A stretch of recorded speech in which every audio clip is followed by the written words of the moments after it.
Welcome to BRK news. So జనరల్‌గా గురక, snoring చాలా మందిని ఇబ్బంది పెడుతూ ఉంటుంది. అయితే గురక చాలా మందిలో చాలా తక్కువగా వస్తుంటుంది గానీ, కొందరిలో చాలా ఎక్కువగా ఉంటుంది.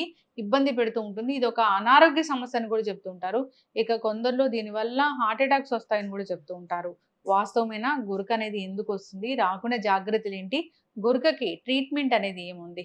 సో దీని గురించిన పూర్తి వివరాలు తెలుసుకుందాం. మనతో పాటు ఉన్నారు ప్రముఖ pulmonologist and ICU specialist doctor Ravindra గారు. డాక్టర్ గారు నమస్తే అండి. నమస్తే. డాక్టర్ గారు ఎప్పుడు కరోనా అప్పటి నుంచి అసలు వీడియోలు చేస్తూ ఉన్నాం మీతోని. చాలా రకాల ఈ ఊపిరితిత్తులకు సంబంధించి అనేక రకాల అనారోగ్య సమస్యల గురించి డిస్కస్ చేశాము. అయితే గురక చాలా మందిని ఇబ్బంది పెడుతూ ఉంటుంది. కొందరు చాలా పెద్దగా గురక పెడుతూ ఉంటారు. అదొక పెద్ద అనారోగ్య సమస్య అని కూడా చెప్తూ ఉంటారు. గురక ఎలా వచ్చినా అది అనారోగ్య సమస్యేనా? అసలు ఎందుకొస్తుంది ఈ స్నోరింగ్ అనేది?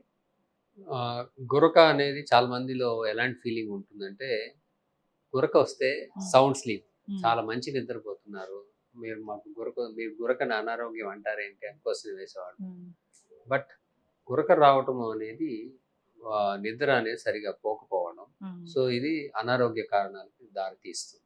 ఓహ్! గురక వస్తే సో, సరైన గురక నిద్ర వస్తే కాదు. మంచి నిద్ర కాదు. ఓకే.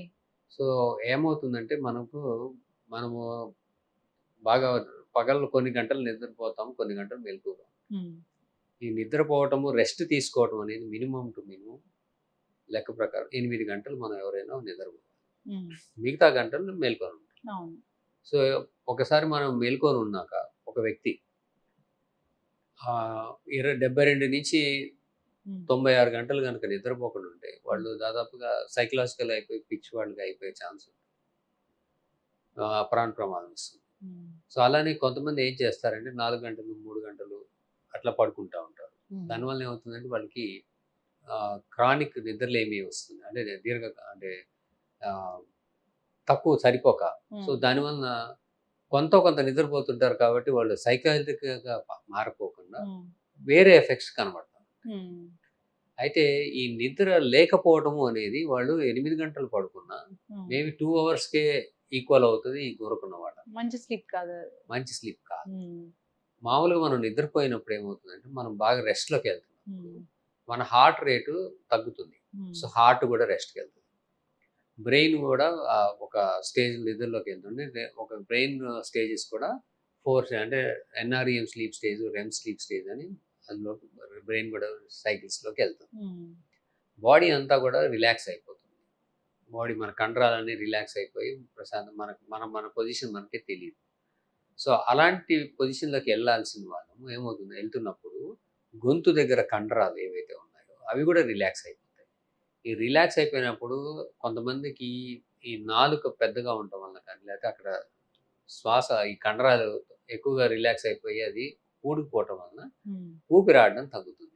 ఫ్లో తగ్గిపోతుంది. హ్మ్. అంటే ఈ గాలి స్వేచ్ఛగా వెళ్ళాల్సినటువంటిది అంటే ఆహ్, కష్టంగా వెళ్తుంటుంది. హ్మ్. లేదా పూర్తిగా ఆగిపోతుంది ఒక స్టేజ్‌లో. సాధారణంగా మీరు గురకబెట్టేవాళ్ళని గమనిస్తే ఫస్ట్ వాళ్ళు నిద్రపోతున్నప్పుడు స్లోగా బానే వెళ్ళి నిద్రపోతారు. తర్వాత మెల్లగా గురక స్టార్ట్ అయ్యి అది పీక్‌కెళ్తుంది. హ్మ్. మళ్ళా ఎళ్ళేసరికి కాసేపయినాక వాళ్ళు కదలటమో ఏదో ఆగిపోయి మళ్ళీ ఆగిపోతది. మళ్ళీ హ్మ్. కాసేపు తర్వాత పీక్. ఇట్లా సైకిల్స్ రిపీట్ అవుతా ఉంటుంది. సో, ఇట్లాగా అవ్వడానికి కారణం ఏంటంటే, వాళ్ళకి ఎప్పుడైతే ఈ టోన్ తగ్గిపోతుందో, హ్మ్. స్లోగా ఈ శ్వాస నాళం అనేది పూడుకుపోవడం స్టార్ట్ అవుతుంది. హ్మ్. ఈ సగం పూడుకుపోవటము, ఈ మజిల్స్ కొలాప్స్ అవ్వడం, లేతే 60% 70% కొలాప్స్ అయిపోయినప్పుడు, సన్నని ద్వారం ద్వారా ఇది ఎక్సర్సైజ్ చేస్తున్నట్టుగా గట్టిగా గాలి వాళ్ళు తీస్తా ఉంటే, ఆ చుట్టుపక్కల ఉన్న ఆ మజిల్స్ అన్నీ వైబ్రేట్ అవ్వడం స్టార్ట్ చేస్తాయి. అదే గురక. ఓకే. స్నోరింగ్ అంటే నథింగ్ బట్ ఇవన్నీ హ్మ్. వైబ్రేట్ అవుతా ఉంటాయి. హ్మ్.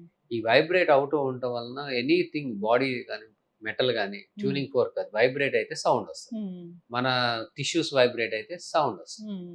ఈ సౌండే గురక. హ్మ్. సో, అది మరీ ఎక్కువైనప్పుడు పూర్తిగా అడ్డం పడిపోతుంది. హ్మ్.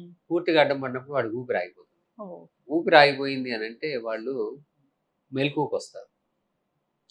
సో, ఈ మెలుకువ రావడం అనేది కళ్ళు తెరిచి చూసి ఈ పరిసరాల యొక్క పరిజ్ఞానం కూడా ఉండకపోవచ్చు. హ్మ్. సో, ఫుల్ వేక్‌నెస్ కాకుండా హాఫ్ వేక్‌నెస్‌కొస్తారు. హ్మ్.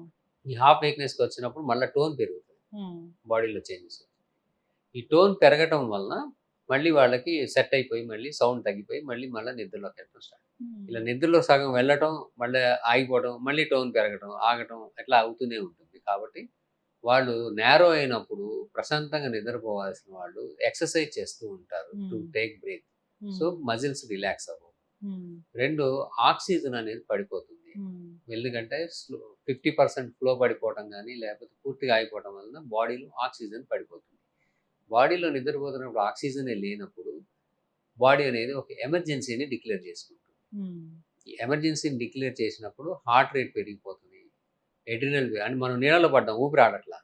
సో మన పరిస్థితి ఎలా ఉంటుంది అనేది అది లిటరల్గా మన గురకలో ఉన్నప్పుడు సగం స్టేటస్ కానీ లేదా పూర్తిగా కానీ అలాంటి సిచ్యువేషన్స్ వస్తూనే ఉంటాయి. ఇలా వస్తూ ఉన్నప్పుడు హార్ట్ రేట్ పెరగటం కానీ లేకపోతే బీపీ పెరిగిపోవటం కానీ లేదా కెమికల్స్ బాడీలో రిలీజ్ అయిపోవటం కానీ ఇలాంటివి రిపీటెడ్గా అవుతూ ఉండి బాడీ సమతుల్యత దెబ్బతింది. అలానే బ్రెయిన్ అనేది రెస్ట్లో ఉండదు. బ్రెయిన్ పూర్తిగా డిశ్చార్జ్ అయిపోయి మళ్ళీ రీఛార్జ్ అవ్వాలి. అంటే సెల్ ఫోన్ పూర్తిగా డిశ్చార్జ్ అయిపోయింది, ఛార్జింగ్ పెట్టాలి. మనం గంట పెట్టినట్టు అవుతుంది. అది 8 గంటలు ఛార్జ్ అవ్వాలనుకుంటే గంట 2 గంటలు పెడితే మళ్ళీ ఎక్కువసేపు పని చేయదు, మళ్ళీ వెంటనే డిశ్చార్జ్ అయిపోతుంది. సో ఇట్లాగా మనం పూర్తిగా బ్రెయిన్ రికవర్ అవ్వదు స్లీప్లో నుంచి. కండరాలు ప్రాబ్లమ్స్ ఉంటాయి. హైపాక్సియా అంటే ఆక్సిజన్ అందకపోవడం వలన అన్ని రకాలైనటువంటి చెడు ఎఫెక్ట్స్ బాడీకి అందకపోవడం వల్ల బ్రెయిన్ దెబ్బతింటం కానీ, హార్ట్ ఫెయిల్యూర్లోకి వెళ్తుండటం కానీ, ఈ రిథమ్స్ మారటం కానీ, ఇలాంటి రిథమ్స్ బీపీ మారటంలో సడన్గా హార్ట్ బీట్ తగ్గిపోయి హార్ట్ అటాక్స్ నిద్రలో రావటం కానీ ఇలాంటివి చాలా నిద్ర టైంలో రావచ్చు.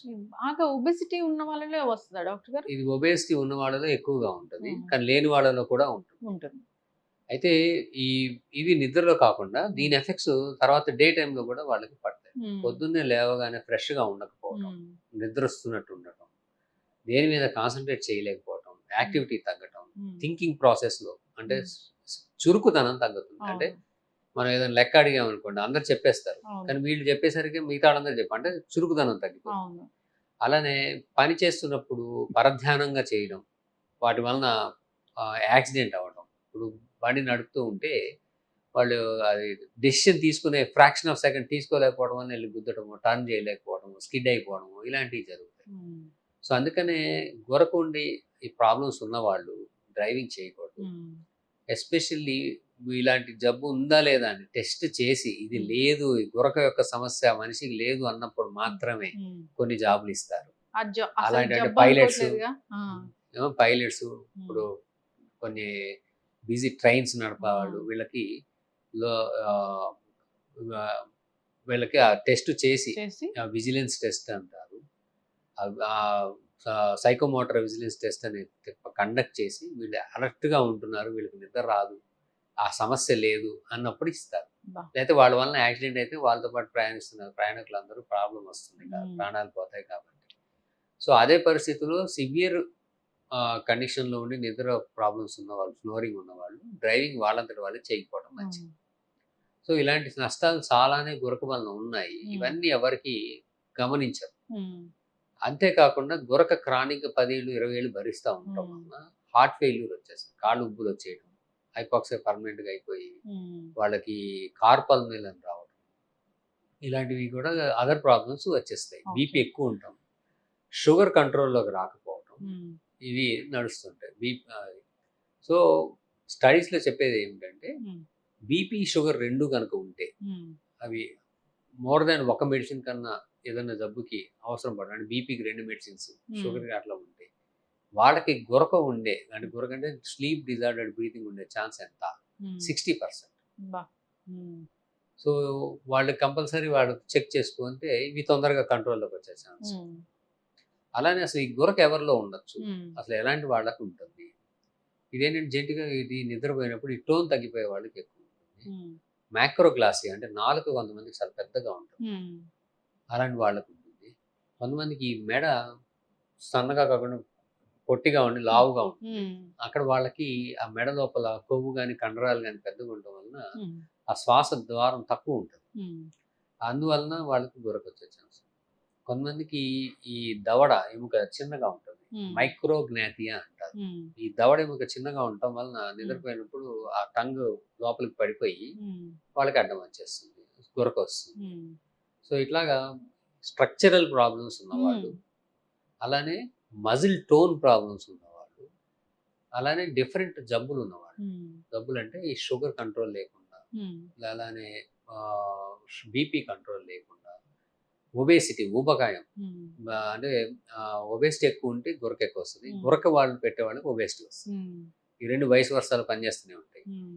అలానే న్యూరలాజికల్ కండిషన్, ఇప్పుడు కొంతమందికి స్ట్రోక్ వస్తుంది, కొంత పక్షవాతం ఉంటుంది. ఆ పక్షవాతం ఉన్న వాళ్ళు కంపల్సరీ స్లీప్ డిజార్డర్ బ్రీతింగ్ 70-80% ఉంటుంది. అలానే కొంతమందికి కిడ్నీ ఫెయిల్యూర్స్ ఉండి వాళ్ళు ట్రీట్మెంట్ తీసుకుని ఉంటారు. కొంతమంది డయాలసిస్ మీద ఉంటారు, సికేడి అంటారు వాళ్ళు. వాళ్ళకి ఈ స్లీప్ డిజార్డర్డ్ బ్రీతింగ్ ఉండే ఛాన్స్ నియర్లీ 70%. సో ఇలాగా సెక్టర్ వైజ్ తీసుకుంటూ డిఫరెంట్ కండిషన్స్లో తీసుకుంటే వాళ్ళకి ఈ స్నోరింగ్ ఉండడం, గురక ఉండడం అనేది జరుగుతుంది. యూజువల్గా 4-5% ఆఫ్ జనరల్ పాపులేషన్లో మనకి ఈ గురక అనేది ఎక్స్పెక్ట్ చేయొచ్చు. వాళ్ళకి హెల్త్ ఎఫెక్ట్స్ ఉంటాయి. సో ఎవరు ఈ అటెన్షన్కి వచ్చి అసలు కన్సిడర్ చేయాలి, అది కూడా కొంతమందికి డౌట్ వస్తుంది ఇలా. సో నేను చెప్పినట్టు ఈ జబ్బులు ఎవరైనా ఉన్నవాళ్ళు కంపల్సరీ చెక్ చేసుకోవాలి. ఒబేసిటీ ఉన్నవాళ్ళు, బీపీ కంట్రోల్లో లేని వాళ్ళు, షుగర్ కంట్రోల్ లేని వాళ్ళు, 2 జబ్బులు ఉన్నవాళ్ళు, సికేడి, స్ట్రోక్ ఉన్నవాళ్ళు, వీళ్ళు కంపల్సరీ ఒకసారి చెక్ చేసుకొని ఉంటే మరి.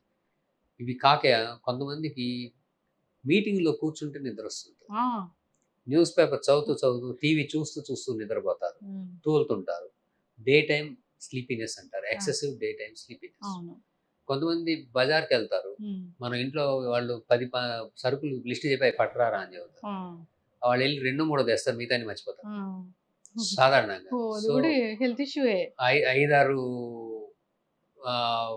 ఐటమ్స్ చెప్తే కూడా వాళ్ళు ఏదో ఒకటి మర్చిపోయి వచ్చేస్తారు. ఇది సాధారణంగా ఎవరికి ఉంటుంది, ఈ స్లీప్ డిజార్డర్ బ్రీతింగ్ అంటే గురకున్న వాళ్ళకి ఉంటుంది. అలా మర్చిపోతుంది, మతి మరుపు అంటారు. క్యాలిక్యులేషన్స్ స్లో అయిపోయినా, యాక్సిడెంట్స్ చేస్తున్నా, కూర్చొని నిద్రపోతున్నా, అలాంటి వాళ్ళు కంపల్సరీ తప్పనిసరిగా ఈ ప్రాబ్లం ఉందా లేదా చెక్ చేసుకుంటారు, స్నోరింగ్ అనేది. సో చాలామంది వస్తారు, చెప్తారు మాకు స్నోరింగ్ పెద్దగా రావట్లేదండి, సౌండ్ ఏం రాదు, అయినా మీరు ఆ ప్రాబ్లం ఉందంటారే. సో దానికి స్టడీస్లో ఏంటంటే దెర్ ఆర్ 2 వెరైటీస్. ఒకటేమో సౌండ్ స్లోరర్స్, పెద్దగా గురకొచ్చి స్నోర్ చేసేవాళ్ళు. కొంతమంది సౌండ్ రాదు కానీ ఆ ప్రాబ్లం ఉంటుంది, అబ్స్ట్రక్టివ్ స్లీప్ ఎప్నియా అంటారు, అది ఉంటుంది. సో గురక బయటికి శబ్దం రాకపోయినా ఆ ప్రాబ్లం ఉండే ఛాన్స్ ఉంటుంది. ఆ ఛాన్స్ అది ఉన్నప్పుడు హెల్త్ ప్రాబ్లమ్స్ వస్తాయి. సో అలా గురక రాకపోయినా కూడా వాళ్ళకు కూడా ట్రీట్ చేయాల్సిన అవసరం. 2, కొంతమంది వచ్చి సార్ మీరు చెప్పారు కదా ఒబేసిటీ ఉన్న వాళ్ళకే కదా, నేను బక్కగా ఉన్నా నాకుందంటారు. ఈ ఒబేసిటీ లేకపోయినా కూడా నాన్ ఒబేస్ స్నోరర్స్ కూడా సిగ్నిఫికెంట్ గానే పాపులేషన్లో ఉన్నారు. వాళ్ళకి ఏంటంటే ఈ టోన్ ప్రాబ్లము, స్ట్రక్చరల్ ప్రాబ్లము ఏదో ఉంటుంది, స్టంగ్ ప్రాబ్లం ఇలా ఉండటం వల్ల. సో అదేంటో చూసి మనం కరెక్ట్ చేయాల్సిన అవసరం ఉంటుంది. అయితే కొంతమంది ఇంకొక డౌట్ ఏముంటుందంటే జనరల్గా అసలు ఏ ఏజ్ వాళ్ళలో, చిన్నపిల్లల్లో నుంచి పెద్దలు, ఇది పీడియాట్రిక్లో కూడా ఉంటుంది, పెద్దవాళ్ళలో కూడా ఉంటుంది. మేము కొన్ని పీడియాట్రిక్ పేషెంట్స్ చూసాం, స్కూల్లో కాన్సన్ట్రేట్ చేయట్లేదు, నిద్రపోతున్నారు, వాళ్ళు ఎప్పుడు ఒక నాయిజీ బ్రీతింగ్ వస్తుంది. వాళ్ళకి ఏంటంటే ఇంకా టాన్సిల్స్, కొన్ని ఎడినైట్స్ అని కొన్ని అడ్డం కూడా ఉంటాయి. నాయిజీ బ్రీత్ కూడా గురక అంటామా? వాళ్ళకి ఆ టైంలో ఉన్న వాళ్ళకి గురక ఎక్కువ ఉంటుంది. నాయిస్ బ్రీతింగ్ ఉంటే గురక, అలాంటి కండిషన్ ఉంటే వాళ్ళకి గురక ఎక్కువ అయిపోతుంది ఉన్నవాళ్ళకి ఉంటే. సో వాళ్ళు ఎఫెక్ట్ అవుతారు. సో వాళ్ళని మేము ట్రీట్ చేసినప్పుడు వాళ్ళు క్లాస్లో ఇంప్రూవ్ అవ్వడం కానీ, వాళ్ళు ఒబేసిటీ తగ్గడం కానీ, మిగతా పనులు కరెక్ట్ చేసుకోవడం కానీ, అవన్నీ యాక్టివిటీస్ బాగా ఇంప్రూవ్ అయిపోవడం కానీ ఇవన్నీ జరుగుతాయి. సో ఈ పిల్లల నుంచి పెద్దల వరకు ఒబేసిటీ అయినా నాన్ ఒబేసిటీ అయినా ఇది ఎవరికైనా కానీ గురక ఉండొచ్చు. సో ఎవరికైతే లక్షణాలు ఉన్నాయో, ఎవరికైతే అవసరమో వాళ్ళు మాత్రం కంపల్సరీ చెక్ చేసుకొని ట్రీట్ చేయాల్సిన అవసరం. ట్రీట్మెంట్ అంటే ఇక్కడ ట్రీట్మెంట్ అనేది 2 రకాలు ఉంటుంది. ఒకటి ఏంటంటే సర్జికల్ ట్రీట్మెంట్. సో అంటే కొంత కరెక్ట్ చేసి వాటిని పర్మనెంట్గా తీసేయడం. అయితే ఈ కరెక్షన్ ఎలా అంటే కొంతమంది చిన్న దవడ ఉంటుంది, సో దాని దవడ జా అడ్వాన్స్మెంట్ సర్జరీ అని చెప్పారు కదా, structural issues. Tongue tongue size తగ్గించి ఆ టంగ్ వెనక్కి పడిపోకుండా ముందుకు వేసి కుట్టేయడం. సో ఇలాంటి కొన్ని కరెక్టివ్ సర్జరీస్ చేస్తారు. అయితే కొంతమందికి ఈ థ్రోట్ దగ్గర కరెక్షన్ చేయడానికి ఉవిలో ప్యాలెటోప్లాస్టీ అని చేస్తారు. అది కొంతమందిలో సక్సెస్ ఉంటుంది, కొంతమందిలో ఫెయిల్యూర్. సో ఫెయిల్యూర్ రేట్స్ సిగ్నిఫికెంట్గా ఉన్నాయి కాబట్టి అది ఎవరికి సెట్ అవుతుంది, ఎవరికి సెట్ అవుతుందో చెప్పలేము కాబట్టి అది సర్జికల్గా పెద్దగా రికమెండేషన్స్ ఈ మధ్య లేవు. ఇంకేదో చిప్పులా ఉంటది, అది పెడతారంటున్నారు, ఏంటి డాక్టర్ గారు? అవన్నీ టెంపరీ. అవన్నీ కొన్ని కరెక్షన్స్ బట్టి టంగ్ బయటికి లాగడం, కొన్ని ప్రాసెస్ కరెక్ట్ చేయడం, అవన్నీ మైల్డ్ వెరైటీస్లో చేస్తారు. సో సివియర్ వెరైటీస్లో అయితే మాత్రం ఓన్లీ ఒకటే మెథడ్ ఏంటంటే మెషిన్ పెట్టుకొని పడుకోవడం. అంటే ఎవరికైతే ఆ ఎయిర్ కొలాప్స్ అయిపోయి ఎయిర్ కొలాప్స్ అవ్వకుండా ప్రెషర్ పెట్టి న్యూమాటిక్ ప్రెషర్ కాబట్టి ఒక ఛానల్ ప్రొవైడ్ చేసి అది కొలాప్స్ అవ్వకుండా దాన్ని maintain throughout the sleep maintain చేస్తారు ఒక మిషన్ తో. దాన్ని సిపాప్ మిషన్ అంటారు, continuous positive airway pressure machine. ఈ సిపాప్ అనేవి 2-3 రకాల సెట్టింగ్స్ లో దొరుకుతాయి. వాళ్ళ రిక్వైర్మెంట్ బట్టి, వాళ్ళకి వచ్చే రెస్పాన్స్ రేట్ బట్టి playing CPAP, auto CPAP, BiPAP, అయితే బైపాప్ విత్ ఇంటెలిజెంట్ ఇలాంటి డిఫరెంట్ సెట్టింగ్స్ లో వాళ్ళకి సజెషన్స్ చేయాల్సి. అప్పుడు గురక రాదా, గురక తగ్గిపోతుందా? గురక రాదు. గురక రాకపోవడం వల్ల డీప్ స్లీప్ లోకి వెళ్తారు. హార్ట్ ప్రాబ్లమ్స్ రావు, బ్రెయిన్ ప్రాబ్లమ్స్ రావు, ఫుల్ రికవరీ అవుతుంది బాడీ. వాళ్ళకి మతిమరుపు ప్రాబ్లమ్స్ పోతాయి, అలర్ట్నెస్ పెరుగుతుంది, క్యాల్కులేషన్స్ అది తిరిగి వస్తాయి, యాక్సిడెంట్స్ చేసుకోరు. సో ఇవన్నీ కరెక్షన్స్ అవుతాయి. సో షుగర్ లాంటివి కంట్రోల్కి వస్తాయి, ఒబేసిటీ వాళ్ళు ప్రయత్నాలు చేస్తే తగ్గుతారు. ఇలాంటివన్నీ వాళ్ళు they can maintain. Life expectancy కూడా పెరుగుతుంది. ఇవన్నీ కూడా ఏంటి, కొంతమంది సడన్ గా ఈ హార్ట్ ఫెయిల్యూర్స్ రావడం, లైఫ్ ఎక్స్పెక్టెన్సీ తగ్గిపోవడం, క్రానిక్ గా ఉండడం, ఇలాంటివి జరుగుతాయి. కాబట్టి ఇవన్నీ జరగకుండా మనం ప్రివెంట్ చేసుకోవచ్చు. అంటే దీనికి ట్రీట్మెంట్ అయితే ఉంది. స్ట్రక్చరల్ ఇష్యూస్ అయితే సర్జరీ, లేదంటే ఇప్పుడు మీరు చెప్పిన సిపాప్ మిషన్. ఓకే, అదైతే మొత్తానికి తగ్గిస్తుంది డాక్టర్ గారు? ఎస్, దాదాపుగా అది కరెక్ట్ గా వాడిన వాళ్ళకి 100% దాదాపుగా మరి పర్సెంట్ తక్కువ అందరూ రెస్పాండ్ అయిపోతారు. అయితే గురక ఉన్న వాళ్ళకి భయం లేదు, గురక తగ్గించడానికి ఒక ట్రీట్మెంట్ అనేది ఉంది, ఒక మిషన్ లాంటిది అనేది ఉంది.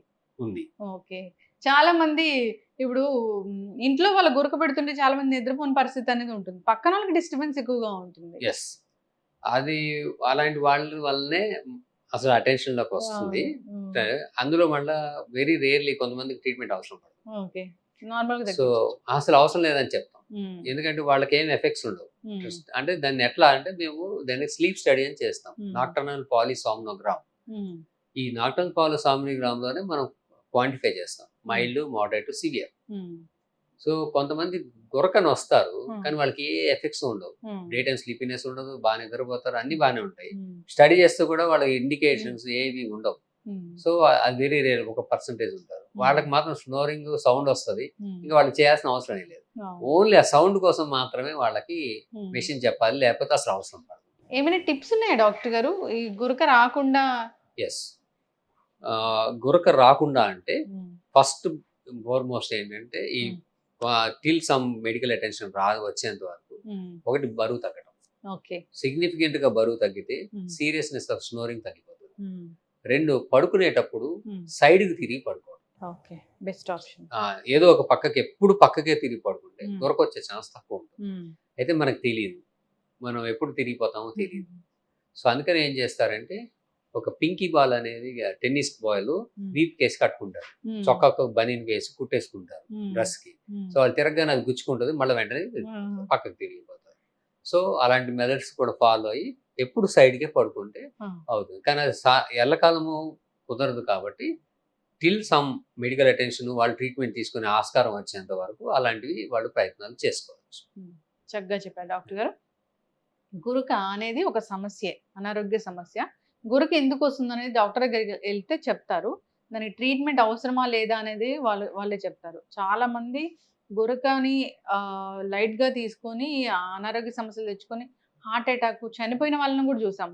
పెద్ద పెద్ద సింగర్స్ కూడా అప్పుడు మనం డిస్కస్ చేయడం కూడా జరిగింది. ఎస్, అయితే ఇబ్బంది పడుతున్న వాళ్ళు ఒకసారి కాంటాక్ట్ చేయాలని కోరుకున్నామండి. ఒక కండిషన్ చాలా మందికి ఇండియాలో మనకి ఉన్న పరిస్థితుల్లో థైరాయిడ్ అనేది ఒకటి చాలా ఈ థైరాయిడ్ సమస్య ఉంటే కూడా గురక. సో అందరికి థైరాయిడ్ ఒకసారి మేము గురకున్న వాళ్ళకి చెక్ చేస్తాం. సో అది కూడా ఒక మోస్ట్ కామన్, థైరాయిడ్ ఎంత కామన్, ఇప్పుడు గురక కూడా అంత కామన్ అని మనం గమనించి దాన్ని కూడా చూసుకోవాలి. చక్కటి ఇన్ఫర్మేషన్ డాక్టర్ గారు, ధన్యవాదాలు. నమస్తే.